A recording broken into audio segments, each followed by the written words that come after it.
Magic Academy Siege, Arendelle event. Oh, this finna be a breeze. Oh, what's going on? It's the boy Sid. Okay, Sid, you went to school? I mean, that book was almost a prop for so long. Okay, oh, okay, you still doing the clone thing, Sid. Oh, so you got better at the clone thing, huh? Okay, Nicolas got an upgrade too. What new thing you gonna be doing? Oh, you just gonna copy what Sid does? That's what you gonna do? You just gonna copy what Sid does? Oh, now you do 3, huh? So you just is this Naruto? Oh, she looks cool. I mean, she looks cool, but you know what is she? She can't do the same.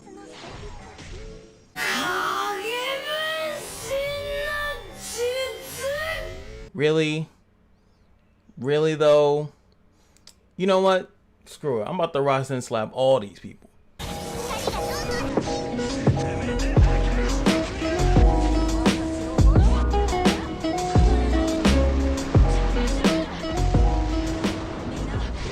What's going on, guys? It is your boy Cash, and we're here today to go over this lovely Advent dungeon that is, you know, just getting people, you know, a little tight in the pants, yeah, including myself. I cannot, let me disclaimer, I cannot beat Apocalypse difficulty, okay? But I have done extensive research, as in I asked about 2 to 3 people. Is Nightmare mode the same as Apocalypse mode as far as mechanics? Because the mechanics is all you guys really need to know. Everything else outside of that is going to be DPS check, HP check, and what I mean by that, do you have enough damage to kill the clones? Do you have enough HP to survive the attacks? Once I explain the mechanics to you, you're gonna have to decide, well, maybe I need to get more runes, or maybe I need a different character. And then of course you guys have your own individual hero boxes, so that is another reason why I like to do this as a mechanics thing, not really too much about the units being used. I will tell you what units I'm using and what units I suggest, but just keep in mind that there are plenty of options to get it done. First and foremost, I do want to show the recommended heroes, because that is a gateway into how people are actually doing well in this. As you can see here, we got the lovely Awakened Ruby, which is obviously really good in this dungeon. You have the Noble Daughter Ramu, which a lot of you have suggested me to actually get for the special costume, so I will be doing that. I'm pretty sure that's the one that got the most votes, if I'm not mistaken. We got Aurora, obviously, because she will see in 2 seconds. And we have Awakened Karen, Sid, we have Awakened A6 Elizabeth, and Wendy also from the Fairy Tail. I was definitely about to say Full Metal Alchemist, but yes, from Fairy Tail. Leona, I've tested and she's actually pretty good. And you kind of see a thing here, and we're going to explain why you see nothing but wind outside of the fact that it's a water dungeon. Now, the stage effects, if you guys are unfamiliar, which would be weird, this means that these characters, within using these characters, that they will give you some type of boost in the actual dungeon. So if you use Aurora, it will increase Aurora's attack by 80%, so it's a very selfish buff. If you use Ramu, whether it's in the costume or not, she will also increase the recovery amount by 50%, which is pretty good if Ramu's in the party. Last but not least, if you use Karen, whether she's awakened or not, just using Karen in general will increase your allies' damage over time immunity by 30% if Karen is in the party. And then, as you can see in the red, these characters are pretty much screwed out of the dungeon. So pretty much if you bring Ashley, you will do no damage, and if you bring Diamonds, you can't heal whatsoever. So just keep that in mind. Now, I'm just going to be using this team because it just kind of makes it easy, but I want to go into the dungeon and explain it. I'm going to be going in Nightmare difficulty, and I'm going to do Apocalypse just the first part, because Sid is where my demon lies, and I feel a lot of people's demon lies, because I don't have the DPS to pass by it. I've done it like once or twice, but I can't get it on recorded film, so it doesn't matter if I can't get it recorded, right? Here goes the boy Sid, the young one with the gun. Well, he doesn't have a gun. All right, so Sid is your first opponent. If you guys don't know, you can always click on these little portraits here, and then it will give you information about stuff that you have, any little random buffs that you have, and of course, more importantly, buffs and debuffs that they might have. So let's go over something that's on all your characters, and that is the Soaring Fighting Spirit. This cannot be removed. It boosts the morale to greatly decrease damage taken in the ward space. Applies to Wind heroes and Karen. That is why you see Karen being used, and that's why you see majority of people's teams being Wind, is because of that exact reason. Next up, we're going to check out is this lovely Grace of the Frost Wind, which pretty much everyone in this dungeon has, as far as your opponents. Becomes immune to abnormal statuses and HP reduction effects. Decreases critical strike damage taken. So what this also means is that, guess what? You can't even taunt them, which is usually a really good way to mitigate damage in dungeons. So they have stepped their game up. Netmarble was like, no more of that. You cannot taunt any of the bosses in this dungeon. So you have to be able to mitigate the damage either through healing, shielding, damage reduction stuff like what Miss Etika and some other characters have stuff like that. You have to find a way to mitigate the damage, heal it, and then also deal damage at the same time. Now this one is the Phantom, removes 1 abnormal status from all enemies upon death. So this is the Phantom. If you guys are unfamiliar with the Sid mechanic, pretty much Sid will keep spawning clones will keep spawning clones every few turns. It's usually on the 3rd turn. We're gonna see it in the video. I'm gonna make sure that I could tell you guys so you're prepared for it. So let's kill his clone. At that point, he will take off 1 abnormal status from us. There goes a spawn. He opens the book. Whenever he does spawn someone, he usually locks someone up in jail with this debuff here. Let's find it. The darkness replication, you become immobilized for 5 turns. That is another reason why you definitely want to kill the clones. As you can see, also we have the mental seal, what they call darkness devourer in this mode. Increases damage taken, takes damage when using a skill. So if you use a skill, it's actually on my Aurora right now. If I use a skill, you will see that I take damage. It does go through the shield damage, which is nice, so I'll show you that. Look, it ate the entire shield. That's how much damage it did. So one really important thing when you're fighting Sid is that you have to be mindful of who has abnormal status on them, which one they are. You have to make sure you're not attacking, or either attack in a very smart manner, if that makes any sense, when you're attacking with the mental seal on. Sometimes it's better to attack with it on. So as you guys can see, attack, AoE, and then we should get the spawn. It's very important to note the actual turn order in which he's doing this. It will let you know whether or not you should be defending, whether you should use a buff, damage immunity, abnormal status immunity. Let's say if you wanted to bring in Abel, most people are not going to bring in Abel, but I just have to mention it because that's the point of a guide of a dungeon, is to mention options, not to tell you this is the only way to do it, because then if you don't have that, you're going to think you can't do it. That's not true. So his turn's coming up and he should do the spawn. There we go. And locks down our Sid, and everything makes sense here. So now I'm going to get him to the 2nd phase. And a really cool thing to note is that when they do get in that 2nd phase, they actually say a little quote. So it's very easy to know when you're in the 2nd phase. See, boom. Now he's in the 2nd phase. You're tough, but I won't give up. It's about like 40-ish%, it seems like. So he does that little thing, and now he spawns 2 clones, right? So if you guys didn't know, and the clones are pretty much the same as Sid, so they will attack and then they'll do a AoE. So it is very important to kind of kill them. And as you can see, I got 2 people locked up here. I'm going to kill this clone, and then we cleared everyone. You want to kill them when it's convenient to you, and that's going to be the theme for this entire dungeon, and it's going to save me a lot of time in explaining stuff. You want to kill the clones when it's convenient to you. Sometimes it's very convenient to kill them as soon as they spawn, and sometimes it's not. Now he is in his 3rd phase, in my opinion, is that he gets this lovely buff here, and every boss in this dungeon works with this. Has a chance to weaken the attacker when attacked. So let's see if we can get it here. Actually, Sid actually did get it. So he attacked him, and then he got weakened. If you guys don't know what weaken is, it's probably one of the strongest debuffs in this game. Is abnormal status, decreases the max HP and certain HP by a set amount. So right now my Sid has a very low amount of HP. He actually would almost pretty much be one shot. It is sort of offset by this buff, so he does take a decent amount of less damage, but in the harder difficulty, you will definitely be one shot. You pretty much have to kill a clone or something of that nature to make sure you mitigate that, or have some abnormal statuses, immunity. You have to be prepared. And as you can see, my Sid counterattacked, and boom, he got weakened again. So that is pretty much the Sid encounter. So I'm gonna kill him because it's easy for me to do so. Next up is going to be Nicolas. Now his thing is going to be a little bit different. Now as you said, Nicolas is still going to have the Grace of the Frostwind, they all do, but he has a different one, the Poltergeist. Now his increases the caster's attack and applies shadow when an enemy defends. So now Sid didn't have anything about when you defended, but Nicolas does, so you have to be very careful when you actually use the defend. Inflicts additional damage based on the number of remaining phantoms when using S3. So what that actually means is that, so he's doing more damage if there's a lot of clones out, so you might want to kill the clones, you might not want them to stand out. As you can see here, even at the beginning of the fight, he actually spawns 2, and then later on in his trigger, he spawns 3 at a time. Since the shadows and his damage kind of scale with how many phantoms there are, it seems that it's a little bit more important for you to actually kill the clones. And also, the more times you defend, the more damage you're going to be taking. So you really, in my opinion, don't want to stay in too long in this phase.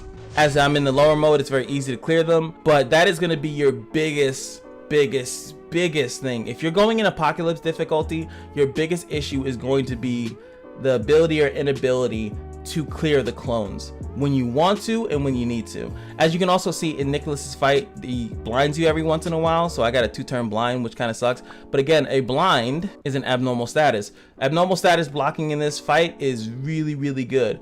But remember, if you're bringing in any other character that does not win or happens to not be Karen, you will be dealing with a decent amount of damage. So boom, we're gonna bring him into it. It's not over yet, that's his quote. And as you can see, now he summons 3. Everything else is pretty much the same. He also gets his little weaken defense thing, so we're gonna attack him. We might get a weaken here. We didn't get a weaken, we're just lucky. So when you kill his clones, same thing. Abnormal statuses remove all enemies, so it's the same thing.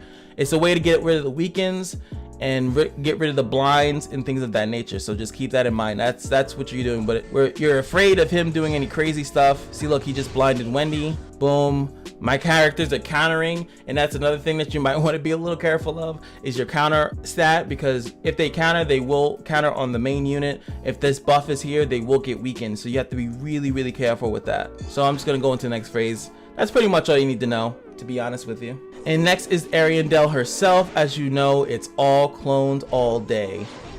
So boom, she has 2 clones, but let's read what they actually do in this lovely little phase. She also revives, I think, 2 times, so just be prepared for that. Like, don't think that you can go all out when on the first health bar and then all of a sudden you're not prepared for what comes next. So she has Song of the Protection, increases the caster's damage dealt when an enemy defends, and obtains a magical harp. Now the magical harp in this scenario changes an ally's lower HP ratio to that of the caster at the end of the turn if the caster has a magical harp. That was her ult. Her ult pretty much gives you weapon corrosion. So now my units that have the weapon corrosion on them will do less damage. That's pretty much all it means. Making it harder to kill her.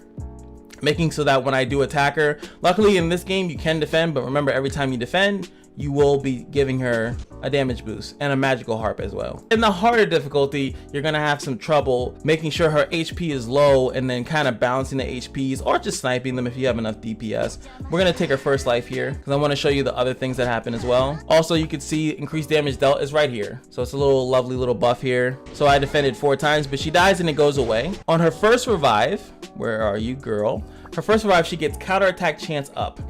Obviously to kill you with the weakens. As you can see, we got a couple weakens here. See if this time we don't mess it up. Nope, one shot it. There we go, finally. Okay, so you'll see it here now. It should balance it. So her turn goes, and then boom, HP copy. If you guys, I'm just trying to show it because it's what Claude does. It's, you know, some people might not be aware of it, but yes, as you can see. So you have to be careful unless you know your damage. If you can kill the clone straight outright, you have to be looking at the turn counter to make sure you're not wasting turns hitting her when you should just be hitting the main unit and lowering her HP, so that even if she bounces it over to the clones, it won't get too much HP, if you guys understand what I'm saying. Now also, as we can see, the clones give you something a little bit different. Here we go. I was clicking the wrong one. So when you kill her clones, you actually grant debuff immunity to all enemies upon death. Now, as you can see, I'm taunted. The weaken can happen on me. But the thing is that you want to, again, this is the reason why I've been trying to tell you guys the kind of order of it. You want to kind of keep the clones alive to some degree. You do not want to instantaneously kill them both when they're up, because you get a lovely debuff immunity. It's 0 turns left, so it pretty much pops. We're gonna kill this one so you can see. I think it's 2 turns. Boom, now everyone has it. So it's pretty much 2 turns that you get to keep it, right?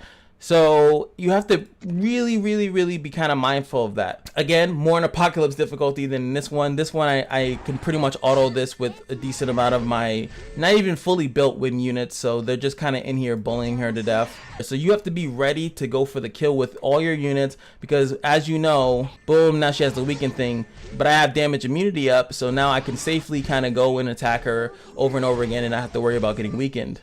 Then again, now she is in her 3rd phase, her 3rd revive, I should say. And now these things are spawned back again. She now has multi-striking chance up. She has counterattack chance up. So this is how you would properly do the fight. You would kind of fight her a little bit, whittle her down, those are, you know, they're doing damage. They're gonna make it a little bit difficult for you. They do have taunt for obvious reasons. They want you to kill them so you can kind of screw up your attack patterns, turn order in which you actually want to be doing stuff. Don't be afraid to defend. Yeah, they get attack up. You got to be prepared for that. Now, one thing I want to see, or I need to test myself, is if you can strip that attack up. I'm not 100% sure about that. So there we go. It's at +4 right now. +5. All right, now it is Aurora's turn. If you guys don't know, Aurora, when you defend, you have an 80% chance to strip all buffs. So these are, well, that's the Phantom's buffs, and these are her buffs. Let's see if we can get a strip and see what we take away. So we removed the buffs from her, but remember, I'm just teaching you mechanics. So if you have a way to strip the buffs, you have more liberty to defend in this fight, because then you can then strip the buff. Okay, just I want to reiterate this to some people. That is the defend that I did. It lasts for 2 turns, but it has no more stacks on it, so it still counts to defend. See, now, yeah, see, it's +2. Let's stack it up again and then strip it. All right, so now it's +5, right? She's +5 as well, you know, all of them, but I'm gonna defend here. Triggers, remove the buffs.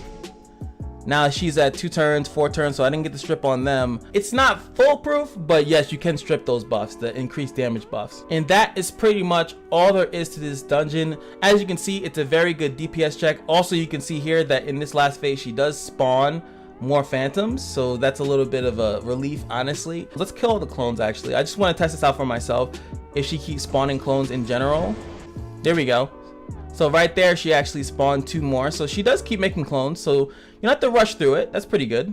And just wanted to show this also. When you're doing the nightmare difficulty, you have absolutely no way of getting a copy. Someone else mentioned this in one of my other comments. It was like, I've been beating her for so long and my luck has been down. It's because you can only get a copy or even dupes or anything like that from Apocalypse difficulty. This is a, you know, 5-star Advent dungeon.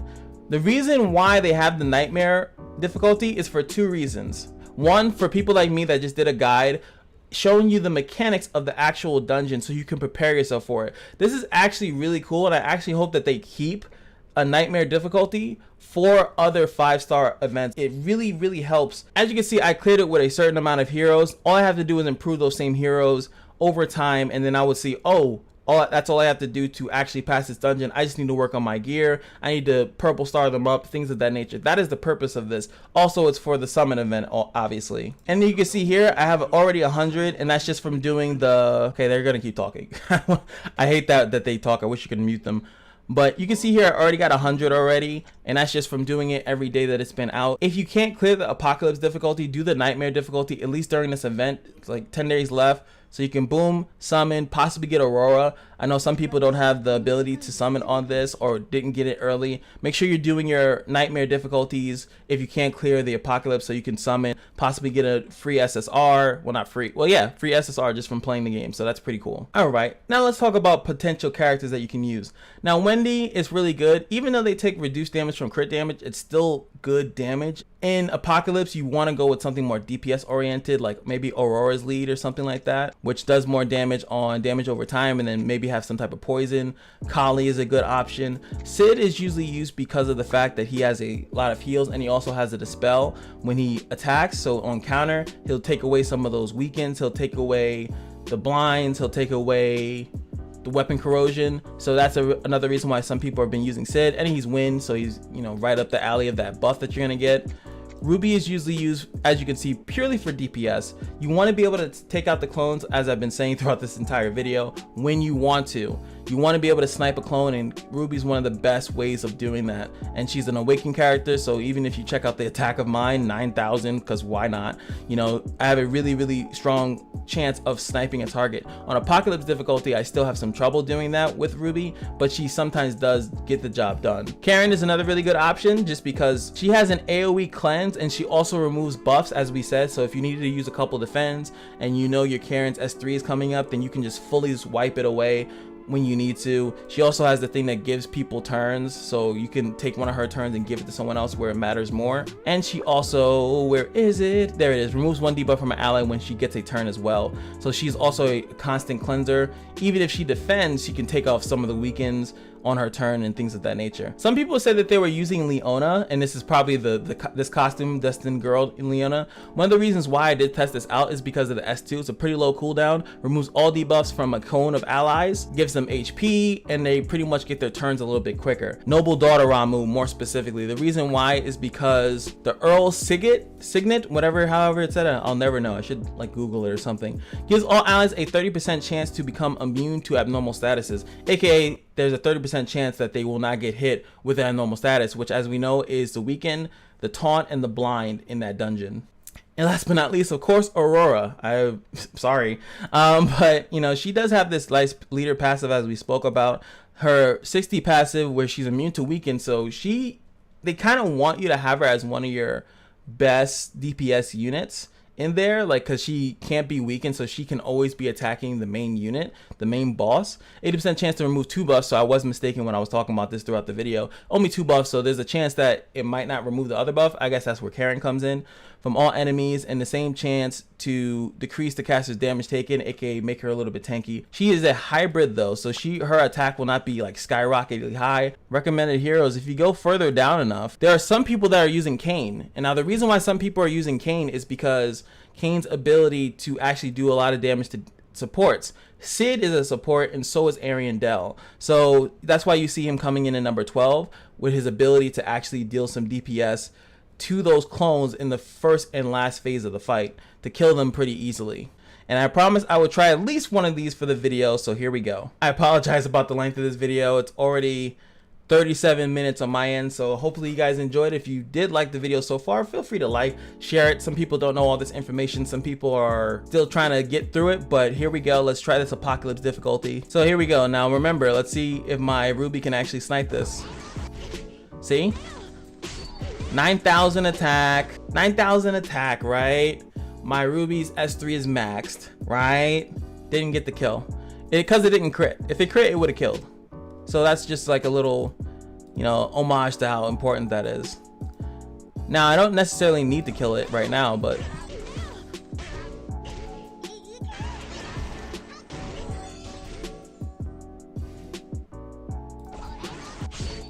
see, look, boom.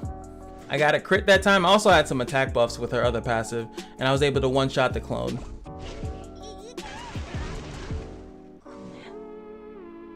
Instantly killed my Ian. And here it is. This is where I lose. So he gets into that phase. The Weaken effect thing is there. He starts spawning two clones, and I'm pretty much out the fight. See, Weaken on Ruby because I had the attack. She multi-striked into Sid. And now I'm screwed. Now everyone that hits her is just slowly killing themselves. Well, that's gonna be a GG for me. Yep, I wasn't able to pretty much I'm not able to kill the clones, and then it starts getting out of control. It's very similar to the Sid dungeon. I think I'd actually do very well on the second and third fight, but this fight with the mental seals just becomes a little bit hard to deal with, especially with the mental seals in the weekend. And I feel like a lot of people are trying to get over this hurdle.